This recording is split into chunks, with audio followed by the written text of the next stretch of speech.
Hi, I'm Lamar White with the Bayou Brief, and I'm here to host and moderate a congressional forum with the two Democratic candidates for the 6th Congressional District that's currently held by Congressman Garrett Graves. We're joined today by Justin DeWitt and Andy Saison. We will be asking a series of questions, international foreign policy questions, domestic policy questions, and then we're going to hone down on some local and state issues at the end. I'm also joined by Michael McHale. He's the first vice chair of the Louisiana Democratic Party, and by Sue Lincoln, who is also a writer for the Bayou Brief. We did a coin toss before. Andy, you are going to lead us off, so without further ado. Yeah, absolutely. I want to thank everyone, thank the Democratic Party for holding this and having us here. And Lamar, thank you for being the moderator. I'm Andy Saison. I'm running for Congress here in the 6th District. I'm a wife, I'm a mother, and I'm a software engineer. I've been doing advocacy work here in this district for quite some time. I have 4 children. I put myself through college as a single mother, built my career here in this district, and I'm running for Congress because we need representation, and I'm fighting to protect families and workers here in this district. Thanks. Justin? My name is Justin DeWitt. I'm running for Congress in the Louisiana 6th District. I'd like to thank everyone for being here today and hosting, the Democratic Party for hosting, as well as thank you for tuning in today to see about where we stand on our issues. I graduated from Zachary High School, and I worked 40 hours a week during high school, and I also live in the 6th District in the heart of Baton Rouge. I'm running for Congress because I've always paid attention to politics. Being an openly gay man in the South, it's been a target of a lot of legislation.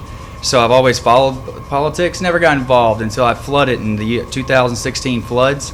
And when I sat there in my mucked out house, me and my husband, and I thought to myself, it's time to do something, because I'm not running to give you the political statement that I had an epiphany or anything like that. I'm running because I'm angry and the job's not getting done, and it's time to fire these representatives and replace them with other people.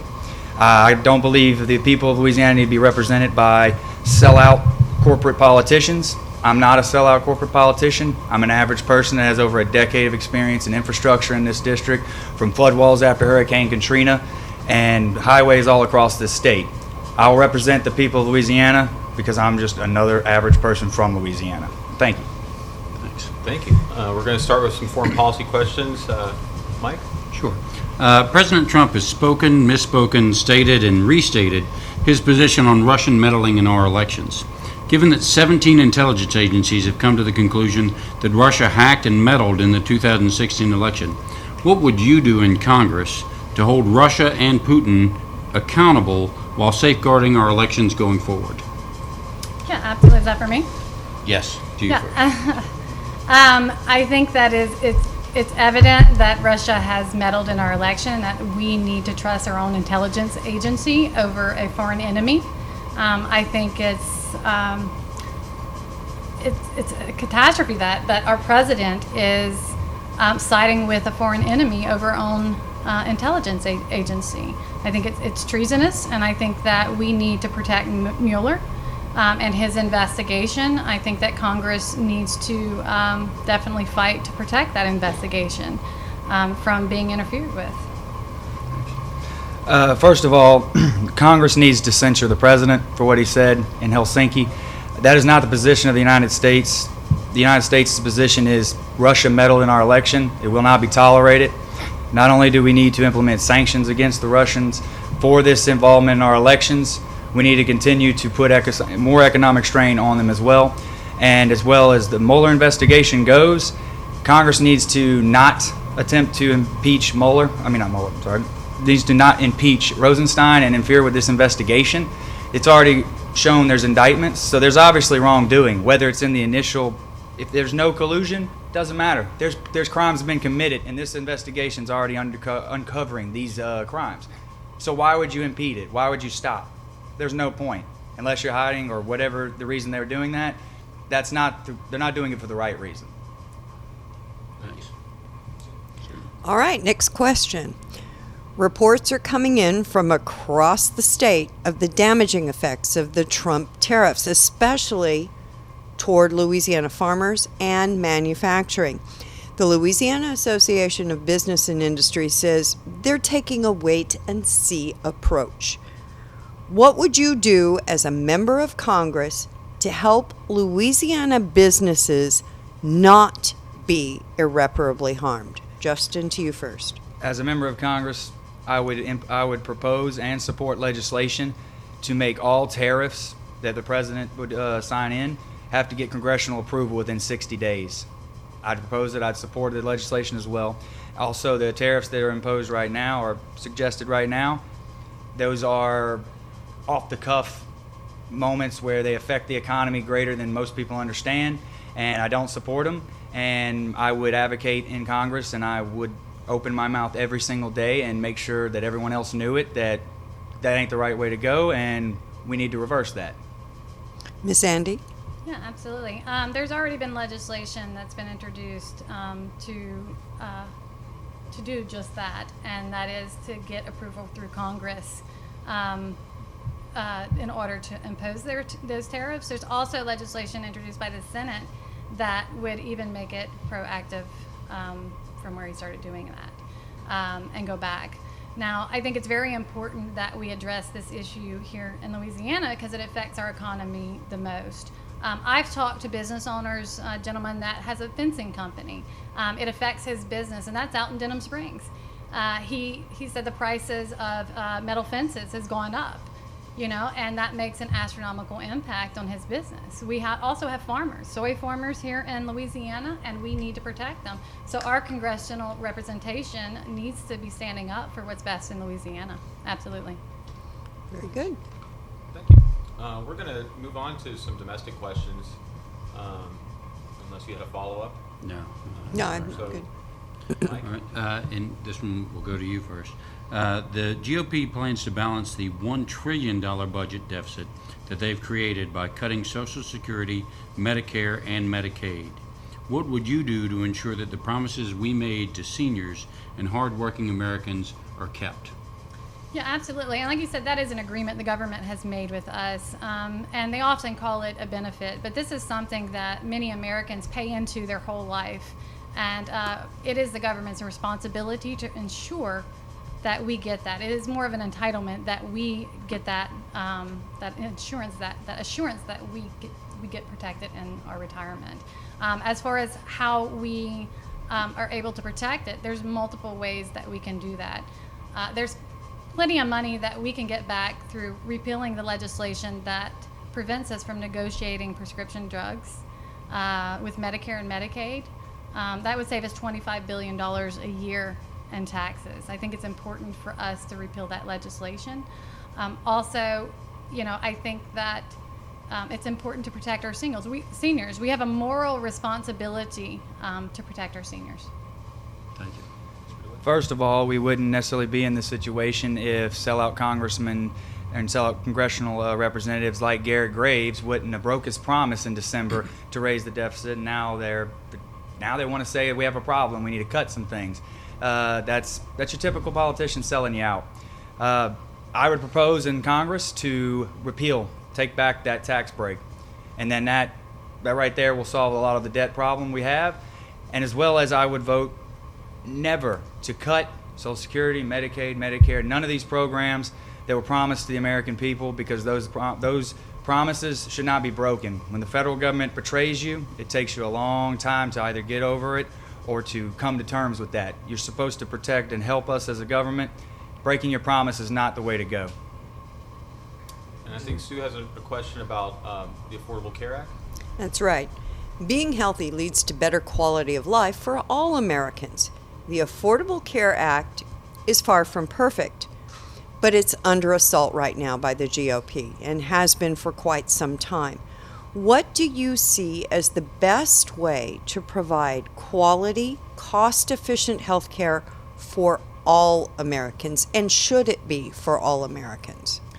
Do I support the single-payer system is a question I get asked about this a lot.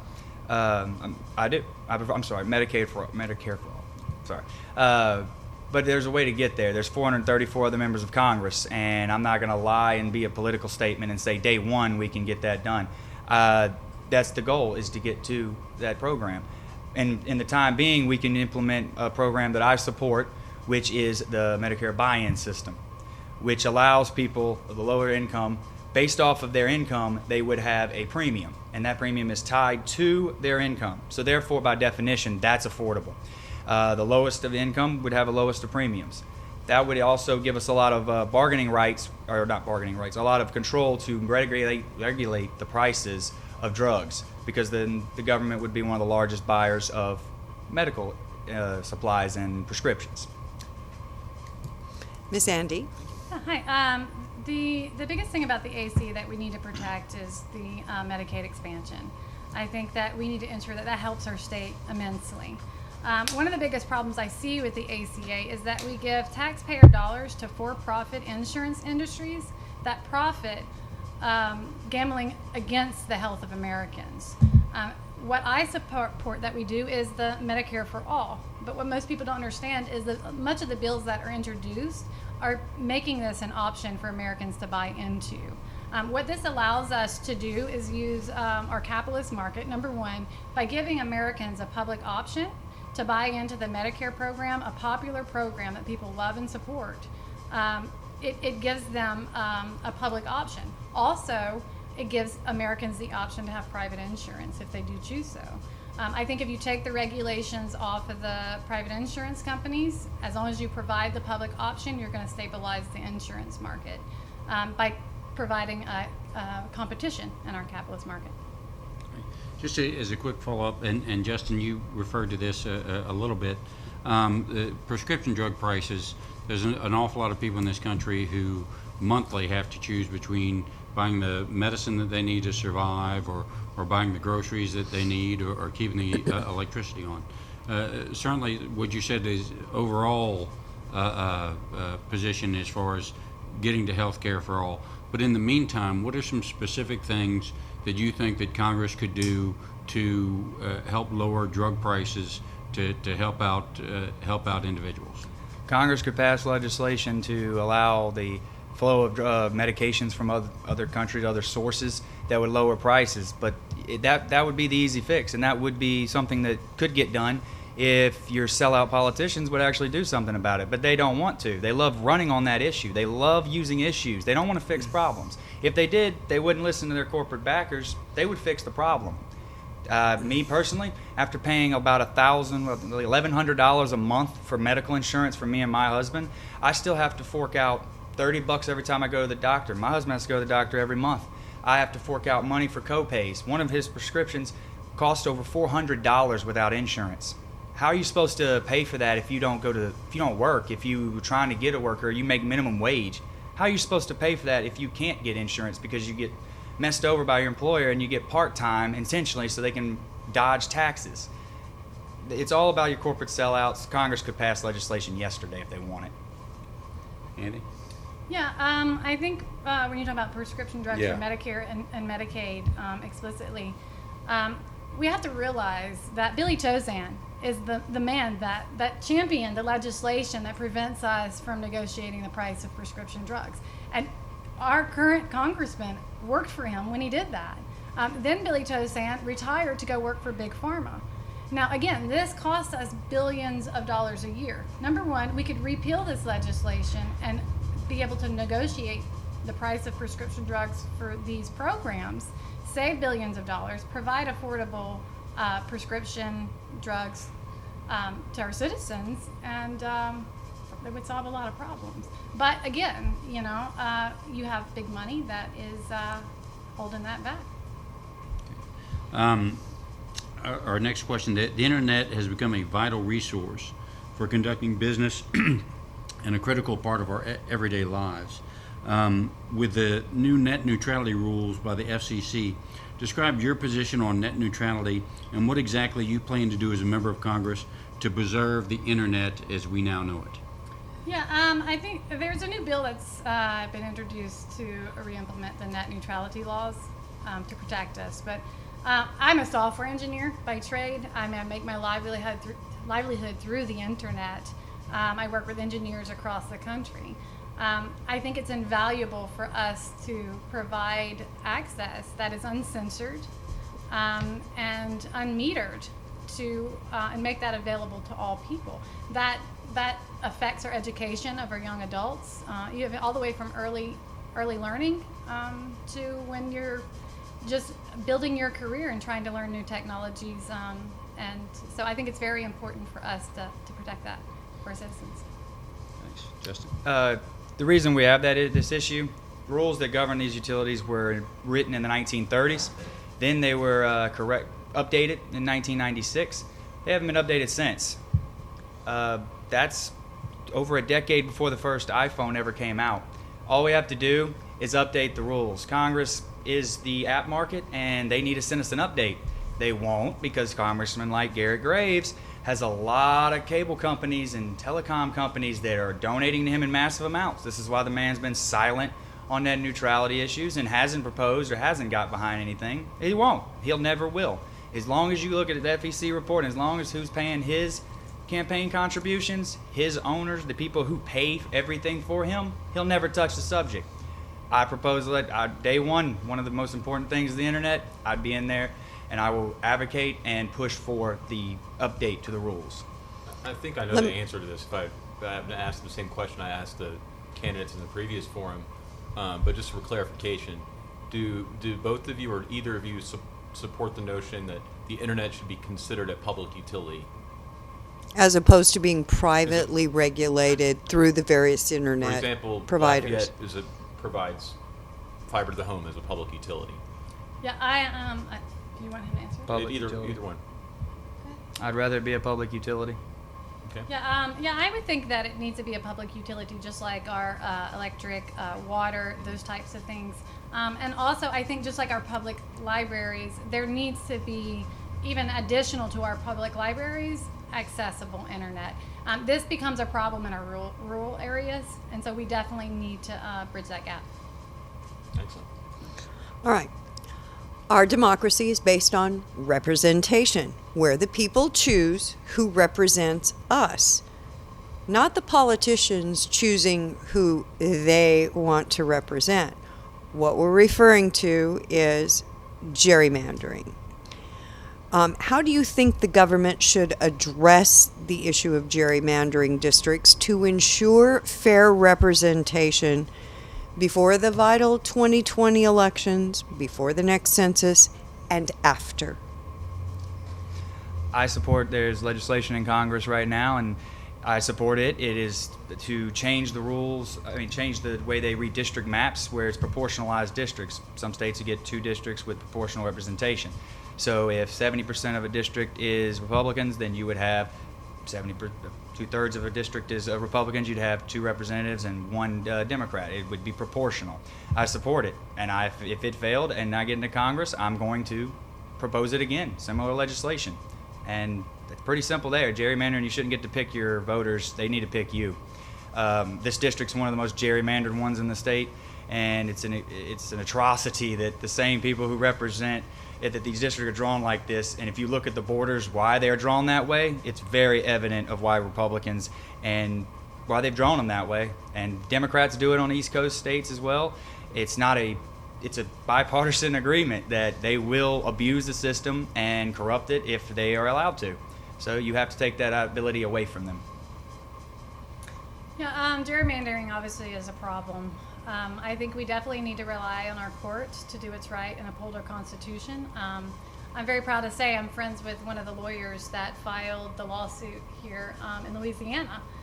She's from my hometown, and so I think that that is awesome that they got the ball rolling. It's long overdue here in Louisiana. As far as getting legislation passed, we need standardization. In my industry, in the software industry, that's exactly what we do. When we have a problem that we need to solve, and even when it comes to cybersecurity, or we standardize it. And I think that we need some standardization for states and drawing their maps. I'm going to ask a follow-up that I did not ask in the last forum, but curious, we have fewer candidates here, but would either one of you support a ranked choice system of voting where you rank candidates 1 through however many, I don't know how many candidates are in your race, there's multiple Democrats obviously, Some states are experimenting with this right now. I'm just curious to hear your thoughts. Yeah, I've heard of that. I think it's an interesting concept. I would want to study the policy more closely before I say, yeah, I'm on board with that. But you know, it does seem like a very logical approach, because when you vote, you want the you know, the next likely person Right. to be there. I'm open to the experiment of it and implementing it and trying it, because the corrupted system we have right now, I'd rather take an experiment over this. I would not stay with this status quo. That sounds like a better option than this corrupted system. All right. Well, speaking of corrupt, the resignation of Scott Pruitt is head of the EPA, and with the interim head of the Environmental Protection Agency being a coal lobbyist, what do you envision as the role of the EPA in protecting the environment and and in regulating business? Obviously, it's Environmental Protection Agency, so we need to understand their role is to protect our climate and protect our environment, our lands, and make sure that we have clean water, clean air. I think it is a conflict of interest that Pruitt was even in the position. You know, to have a lobbyist whose job is to make money profiting off of something that causes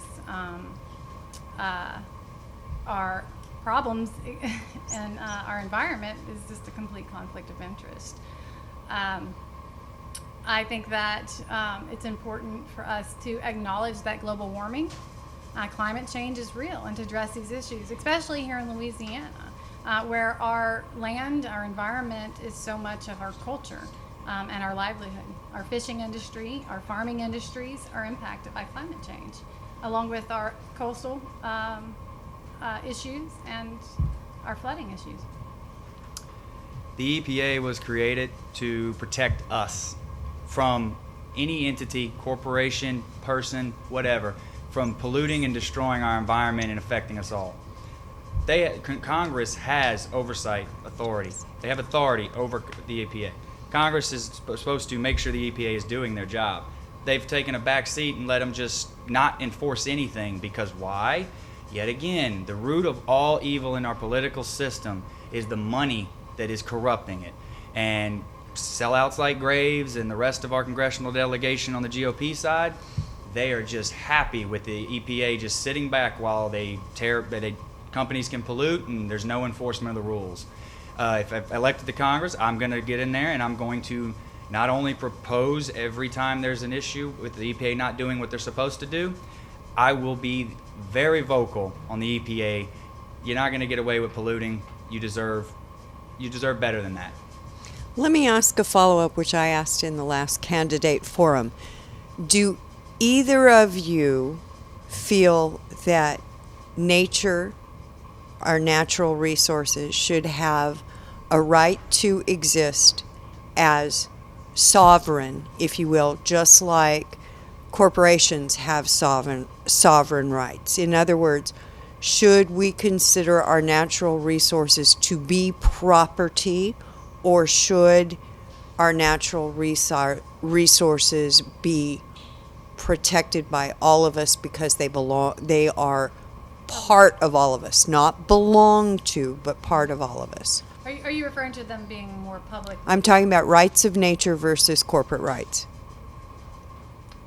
I would say that the rights of nature speak for themselves. Like humans have the right to exist, animals have the right to exist. I personally like to fish and hunt in the state of Louisiana, and that's part of nature. Animals eat animals. If companies keep destroying our environment like they have and polluting and making our coastal erosion problem worse like they've done with digging these canals that they don't want to pay to repair, we're not going to have any sportsman's paradise. If you want to hunt and fish, you should be the biggest nature-friendly person there is. I want more deer. I want more turkey. I want every animal to exist and thrive and prosper, because not only are they beautiful and they have the right to exist, they are delicious as well. Whoa. Just another kind of quick follow-up on the same thing, particularly in Louisiana with our oil and gas industry. And again, as both of you have kind of referred to, our problems with coastal erosion in this state. As far as the coastal erosion in Louisiana and repairing it or trying to stop it, should that responsibility fall on the federal government, on the state government?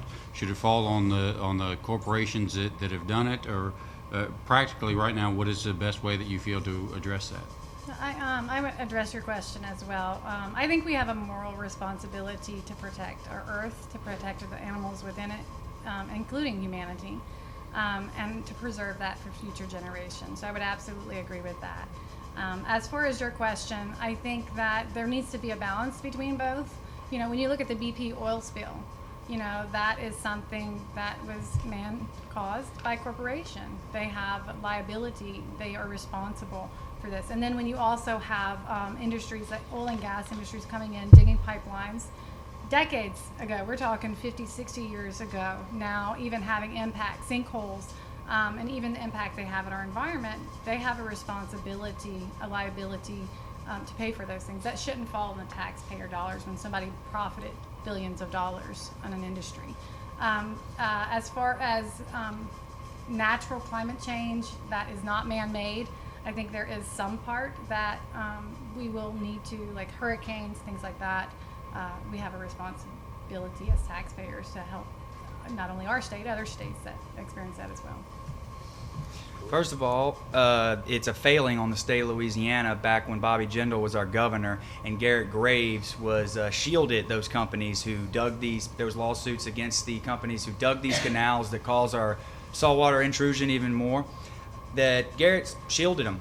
Garrett was an excuse for a servant of the people. And when he was at the CPRA, Garrett, wasteful money on useless things like sand berms out in the Gulf in order to deflect oil. Useless.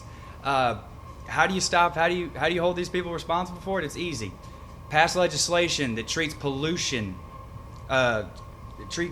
this as a pollution, and the EPA can regulate it and enforce penalties. Treat the canals, the saltwater intrusion. The saltwater is a pollutant in our bayous and our marshes. So we have a pollution problem. Pass legislation to treat it like that, and the EPA can enforce that. These are contracts these companies signed to fill in these canals, and they didn't do it. They broke their contracts. It's about time to pay the piper. You don't come in my front yard and do four-wheeler dirt, kick up the little dirt tracks in my front yard, leave, and it rains and it fills up in water and turns into a lake, and then you get to sell me, no, I'm not paying for it. No, pay the piper. Can I add something Sure, to that? sure. I'll make it quick. I think the other thing, too, is we need to stop undermining the agencies that are meant to protect that. One of the things that happened even in this state is, even this happened under Jindal, and again with Graves, is they've put PR people, they've fired scientists and people that have the know-how to, and that are experienced to address these issues, and they hire PR reps and the issues, and just like with the issue with the EPA, we need independent scientists that are out there working to solve these problems. That is outside of government and political influence. And Mr. DeWitt, for the sake of equal time, if you have a response. For the record, I don't support any regulation on the oil, gas, or any company that pollutes, like a self-regulating body. I don't support that. I only support government oversight because everybody can be corrupted. Look at our government, but we need a collective amount of people representing it, maybe interstate representing to enforce this. I don't ever want the chemical companies to regulate themselves. I don't want a guy who, I don't want the trash industry regulating itself. No one should regulate itself. No private partnerships on that regulation. All right, let's go on to another topic. Betsy DeVos has shown little regard for American students and teachers. She has gone from stripping students' rights to not supporting teachers in the classroom. What would you do to ensure that America's education system truly allows every student to succeed? First of all, that would be an understatement of Betsy DeVos's qualities in her job. First of all, state controls a lot of power when it comes to education. Congress appropriates funds to it. As a congressman, I would propose and would support every piece of legislation that improved our school systems by improving funding, by improving the way that the schools are structured, the way that the standards that they have to abide by, as well as I was a kid. I went to school. I had issues in school with my with learning. I had a learning disability. I still have it to this day. And if it wasn't for some teachers that stood up for me and protected and helped me learn, I moved around a lot when I was growing up. My dad worked for an oil pipeline company, and moving around, I moved from the state back to Louisiana.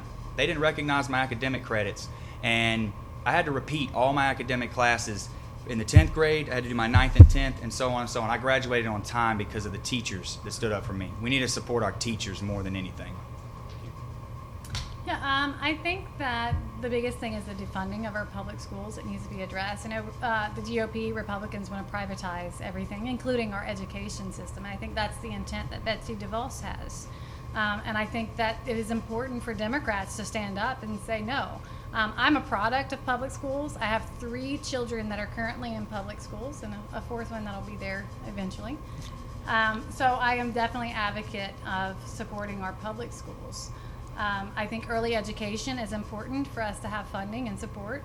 And T1 funding is important for us to support lower income communities and making sure that we get public education in those areas.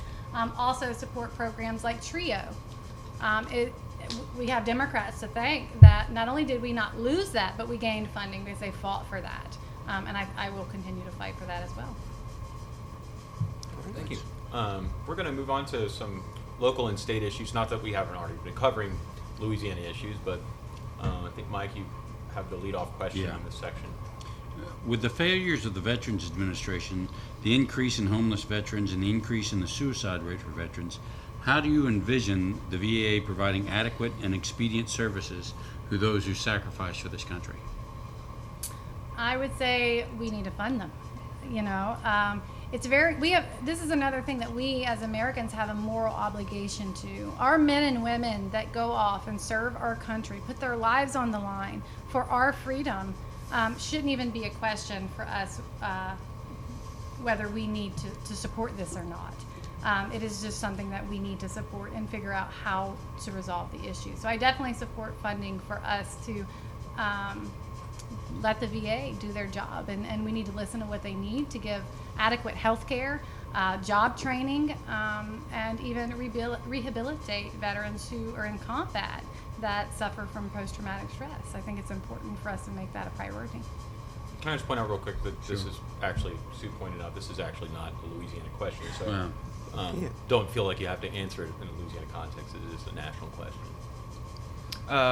First of all, we all know how our veterans have been treated in the past and how it's un-American and it's despicable.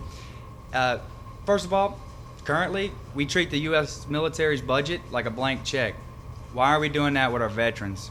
Show you actually are patriotic Americans. GOP has no concern about that. Some of our other elected congressmen or congresspeople have no concern for that. Let's treat the veterans' budget like the military. We got money for bombs. We got money to heal people.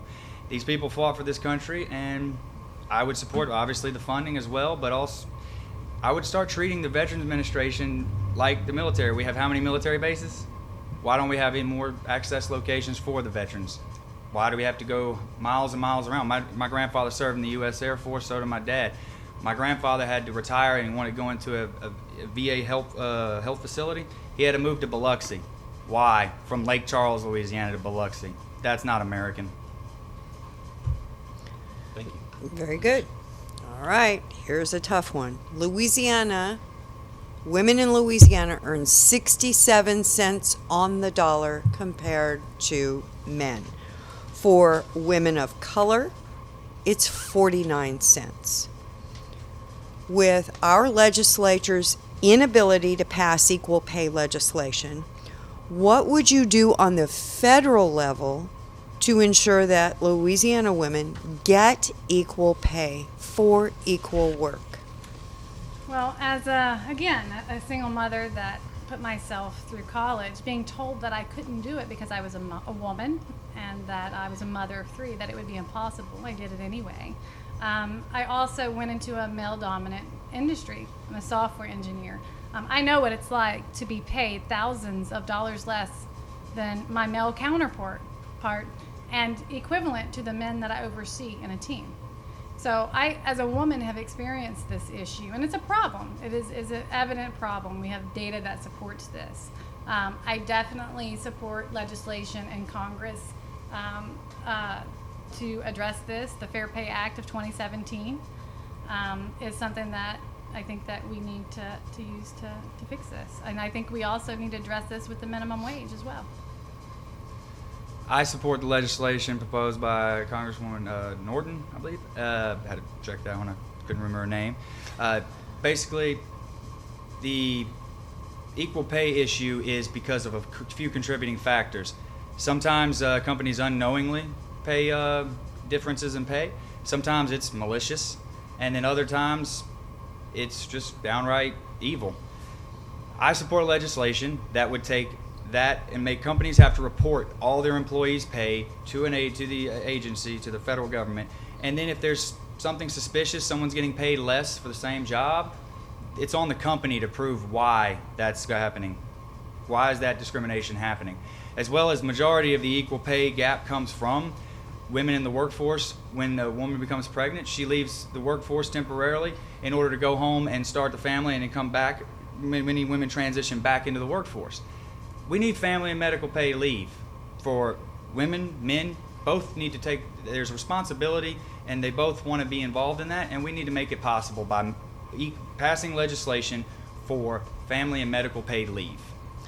Follow-up question, because this came up during the last forum that we held. Where do you stand on the Equal Rights Amendment? Should it go ahead and be revived, and the votes yes that have been made by the legislatures, because it's one vote away, one state away, should that be allowed to try another 10 years to get, or 5 years to get it to happen? I absolutely do believe that, we need that opportunity. It is, to me, it's a sadness to know that a simple amendment to simply give women the constitutional right to be equal to men in this country has taken so many years and still is yet to be passed. It's like the man that says, we don't need to get married because we're practically married. That's exactly what it is. And women deserve a commitment from America to be treated and on paper said that we are equal. And it's past time for this to happen. And it needs to happen, yesterday. I as well support it. Also, you're not going to get it from you're not going to get any progress on this subject and many others due to your congressmen and people in Congress right now. They don't want to. Their corporate backers don't want to pay you more. If you vote GOP this year, you're voting pretty much to keep the status quo. And they're very ineffective at changing anything because they can't even tear apart the Affordable Care Act like they said for years. Vote for something else besides these sellouts, and this is going to get done. I have a question that's not on our script. Sure. Oh. But, I'm wondering, both of you, if elected, would represent the city of Baton Rouge, part of the city of Baton Rouge. And Baton Rouge is a very diverse, racially diverse community, as is the state of Louisiana. But it's also fraught with racial tensions, as is the state of Louisiana. I'm wondering how you each see how to bridge the racial divide in the state of Louisiana, and particularly in the city of Baton Rouge. We had the Alton Sterling killing of Alton Sterling a couple of years ago that really brought this to the forefront. So how would you address the issue of racial tension and racial division in the state of Louisiana, particularly in the city of Baton Rouge? You can start now.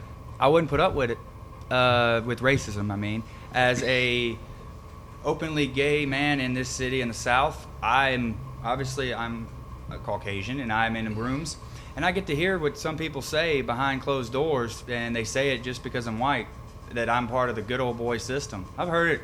It's disgusting, and I don't stay quiet about it. I call them out constantly. I've called coworkers out. I've called friends out. I don't tolerate it. Also, people who have been stepped on in racial tension, but people have been stepped on throughout their lives. I'm a gay guy, some people don't still know that we can't give blood. I have to get yelled. Words are yelled at me. I can't say that on here. Down the street, my husband's been hazed. I've been hazed. I know what it's like to look over your shoulder and constantly have to worry about someone coming after you, and I don't see how anyone wants to live in that manner, and I understand the frustration, as well as such things as our police departments. I support police officers, but also it's time to stop backing them all the time universally. When you've got a bad apple, throw it out. Stop acting like you have to come to the defense. If there's a problem, solve it. Example, Sheriff Kaz, you didn't even report something. Why? Negligence or favoritism? Yeah, that's an issue that's dear to my heart. You know, after Alton Sterling, I've always been an advocate for social justice as well. But after Alton Sterling, you know, to be a wife of a police officer and to be out fighting for social justice in this aspect, it's a difficult place to be in because you see the perspective from so many different angles and so many different eyes. But I think what's most important is for us to stop being offended by facts, by data.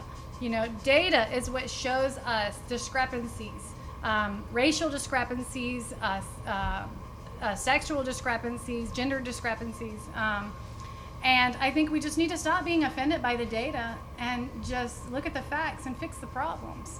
It's that simple. And I think that we need people that are leaders that are going to bring us together and not divide us.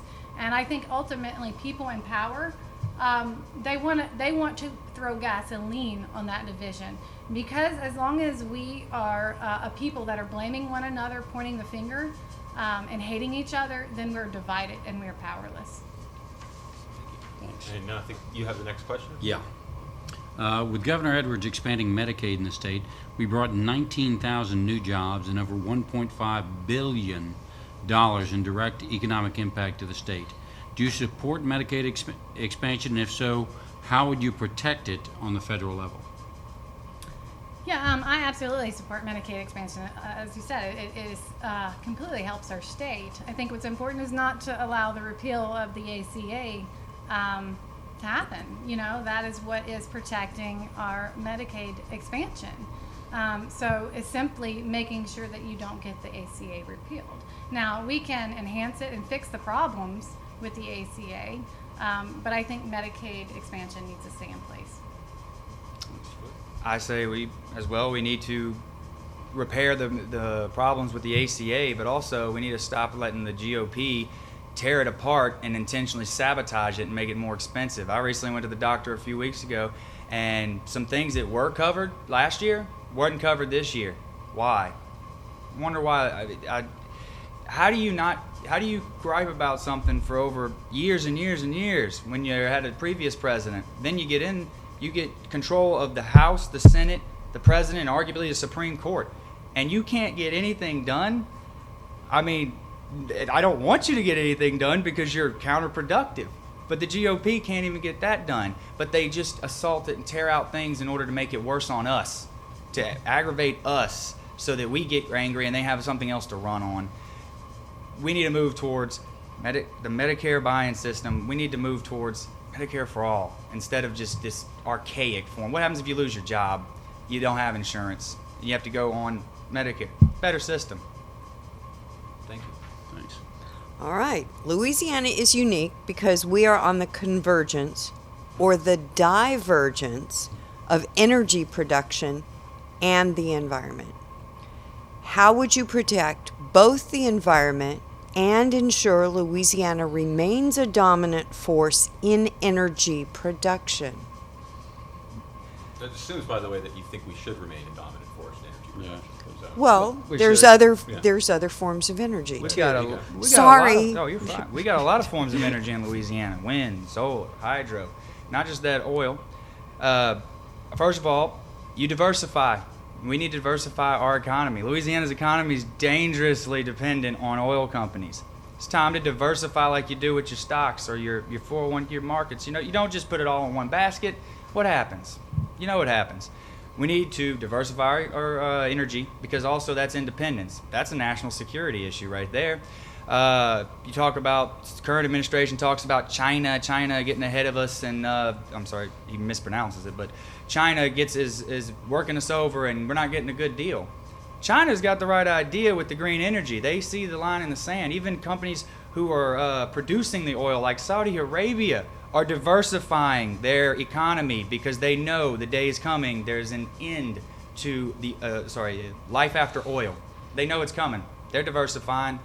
I won't take a backseat to Saudi Arabia and China. Well, I think there's a common misconception that by allowing us to start investing in renewable energy, that would actually immediately hurt the oil and gas industry. That's just not true. We have to stop, putting that fear out there because it scares people. It scares people that they might lose their jobs, but no, that's not going to happen. Even places like BP, they are starting to strategize to come up with renewable energy strategies. One of the things that I would like to do is to fight for us to have subsidies for small municipalities to start investing, just like Abita Springs, and becoming clean energy champions and having renewable energy implemented in their local municipalities, plugged into their power grids. What this would do for these smaller municipalities even is it would reduce the cost of living for energy costs. It would also pay for itself, even if we had like a 50-50% match where they had to come up with their portion to get it implemented. I think it's a smart strategy for us to start small and grow big.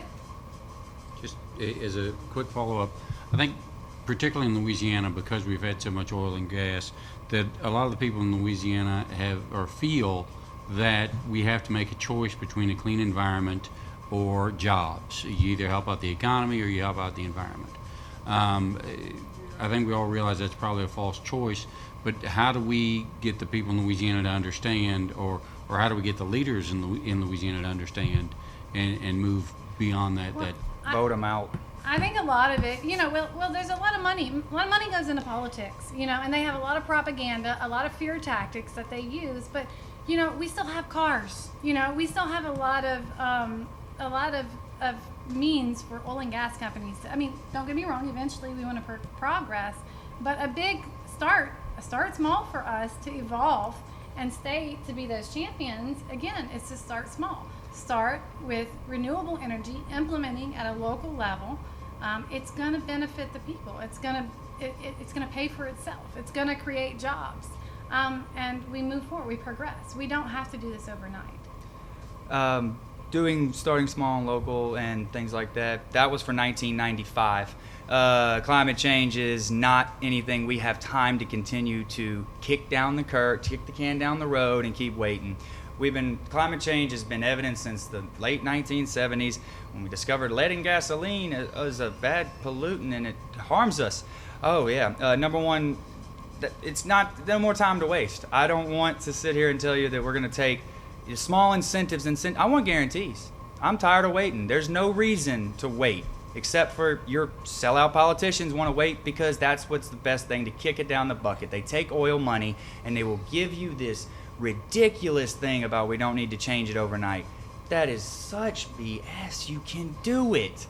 They just don't want to. They're the problem. Vote them out and don't vote for someone who will dare over your best interest. They care about the company's best interest over yours. Number one, fastest growing job and good paid job in this country, windmill tech. You want a job? Windmill tech. Better than getting oil all over you. I think we have a couple of more questions. Yeah. And if it's all right, I kind of want to flip the order because Sure. I want Sue to ask the question that's about sort of Baton Rouge. That's fine. And maybe, I guess we can do that now? Or The number last 6? question, Okay. yeah. All right. One of the most common grievances with metro areas in the state, in particular Baton Rouge, we hear it from Lake Charles, we hear it from New Orleans, is that there's traffic and the infrastructure is dilapidated. This is not uncommon across the country. What would you do as a congressperson to craft a nationwide infrastructure plan that will both rebuild America's workforce and help us bring our infrastructure into the current century? And can I add a third part? Sure. And specifically, what can you do in Baton Rouge as a congressperson to help build the infrastructure here? Because this is perhaps the worst city in the state of Louisiana as far as traffic is concerned. So I don't know who we're starting with, but Like me go? Go Okay. ahead. Go ahead. My specialty anyway. No offense to anybody.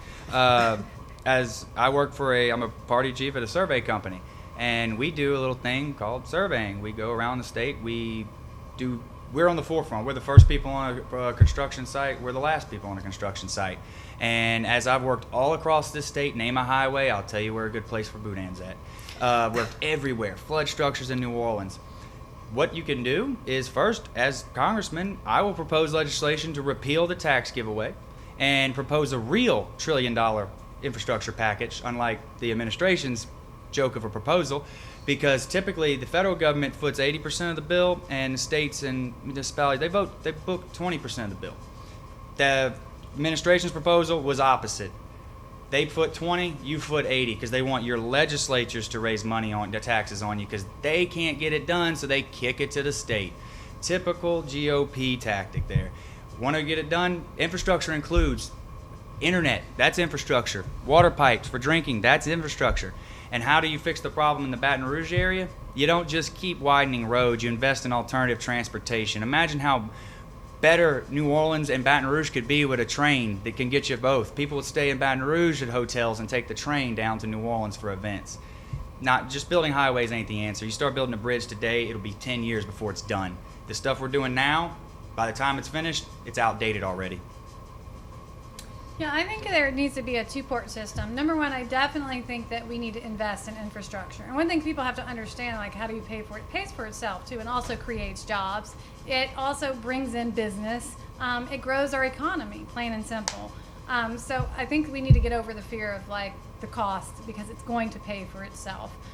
Secondly, I think we need a strategy for reducing traffic. And one of the things is, I work for a company out of Chicago. I work with software engineers across the country. There are tons of jobs that we can encourage people to work remotely. They're everywhere. I think that we need to give incentives to companies and employees who have this the ability to do that. I think that there should be some tax incentives to that. And I also think that by implementing that, we're also helping our environment. We're reducing our carbon footprint. So I think it really needs to be a two-part strategy in that aspect. I have a rebuttal on Sure, something? yeah. The jobs issue, as a person who worked for a company, I won't name it, but it's one of Garrett Graves' largest donors. Worked for that company for 5 years on flood walls in New Orleans and flood structures after Hurricane Katrina. And if you want to hire local and hire jobs, stop taking these companies as, we want to improve jobs. Yeah, they'll sell your job out in a heartbeat. I've seen it firsthand. They claim all these great numbers. Simple fact, they will cut wherever they can. And if you don't believe me, go get a job for them. I watch them hire people that shouldn't be able to hire, because there's checks and balances to make sure people can get into, I know I won't cut corners. There's undocumented workers that did work in New Orleans in that area that had Social Security numbers, and these companies say they want jobs. Like Exxon will tell you they create jobs by stimulating the economy. They're lying. They hire the undocumented workers, the same people that they say is the problem, the GOP. They'll hire them, they put their Social Security number in E-Verify, and when it comes back a good social, they don't care. How do they know they're undocumented? Because they're the last job, he had a different Social Security number, and he comes to this one. And it's the same guy working for the same supervisor, but yet the company didn't care. I don't want to give a company an incentive. I want to guarantee you hire local within state, you hire people from the area to do the work. Stop using excuses. Say something, you have a You have response, or?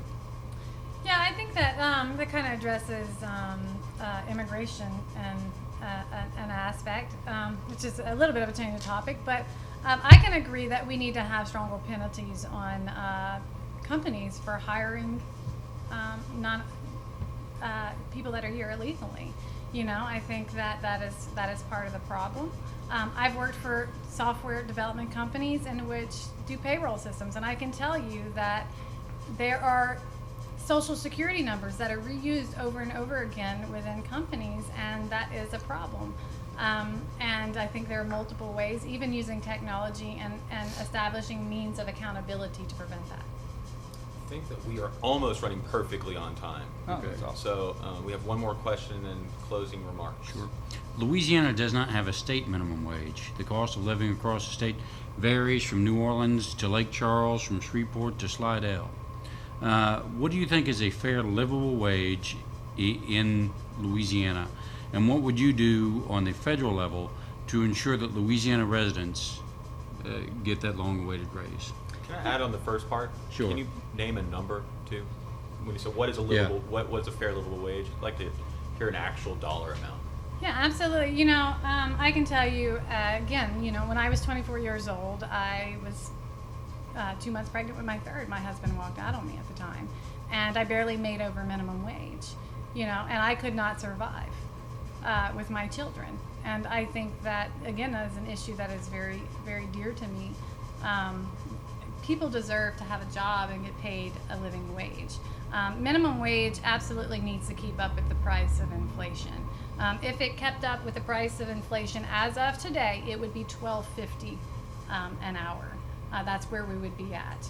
And I think that we also need to account for the future as well. So we need to have a system that is set up that we have a natural raise that occurs with our minimum wage system that allows for inflation. I think there needs to be an algorithm that gets to put in and a bill that says, hey, look, this is the plan, or this is the calculation to how this is determined.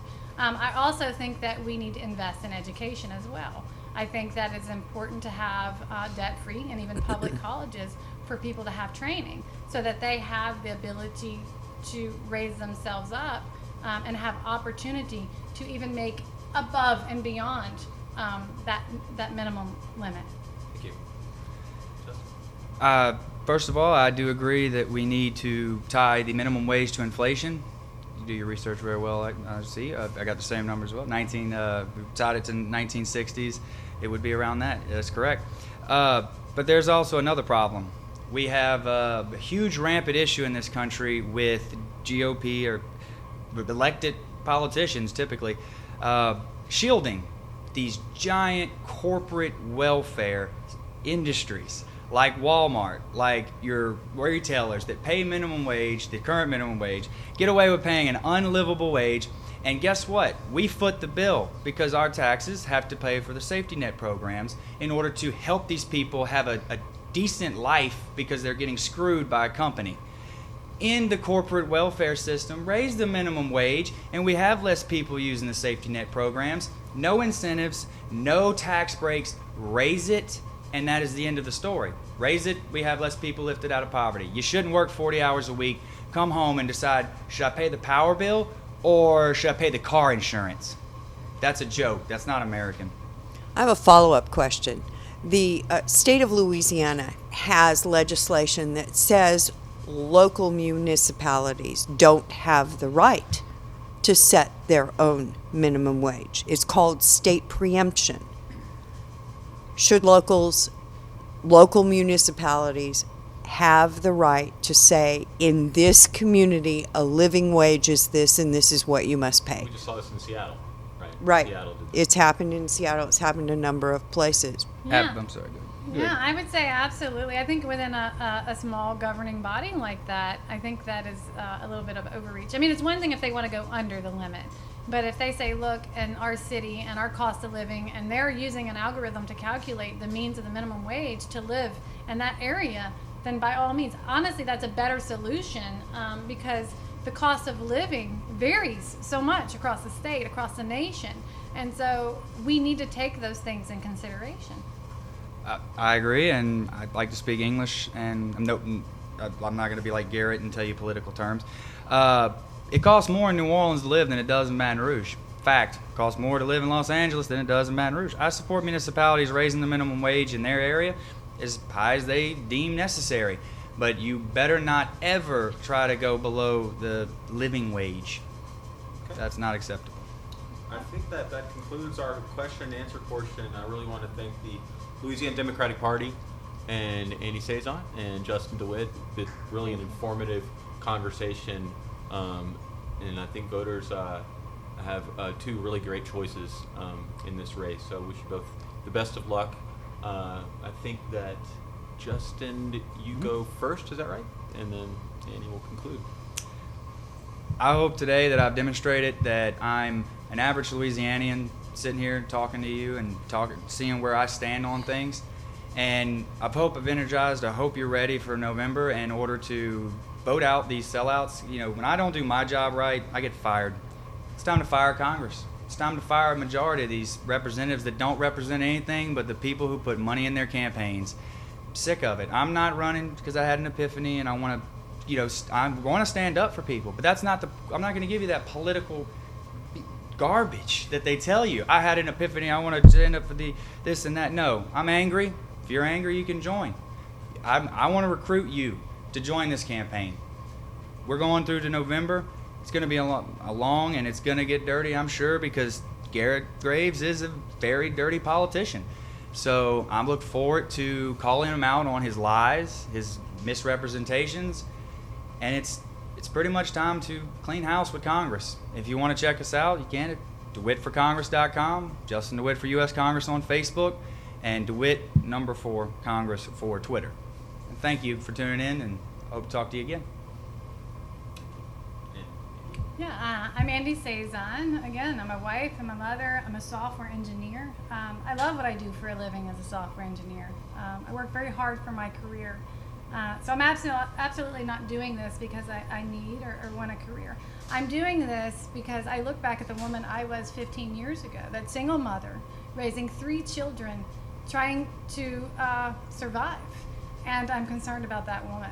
I don't think that I have the same opportunities, and the odds have increased against me and many other Americans. We don't have representation here in this district and much of the state of Louisiana. And I want to fight for the people, the voices that are not being heard, and the people that are not being represented here in this district. But I alone can't do this. It's going to take you as well at home, wanting that change, wanting it as bad as I do, to sacrifice family time, that bubble that we live in. I work from home, and again, I could stay there and live in a bubble and be unaffected by all the things that I see around me, from the issues at the border that we're seeing, the social justice that we're seeing not being taken place, the racial divide, the division between families, the lack of taking care of our seniors, our veterans. These issues are not being addressed, and they affect us directly. And I want to fight to be that voice for us. You can find out more about me on my website. It's voteandy.com. Andy spelled A-N-D-I-E. You can find me on Twitter at Andy Cezanne, and on Facebook and Instagram. And I hope to hear from you. Well, thank you so much. Thank you, everybody. And one more plug. I didn't do this last time, but Sue Lincoln will be covering the congressional midterms for the Bayou Brief, and you can check out her coverage at bayoubrief.com. Thank you to the Louisiana Democratic Party again, to Executive Director Stephen Handwork, and for everybody here. We're going to sign off. So good luck. Thank you. Take care. Great. Good job.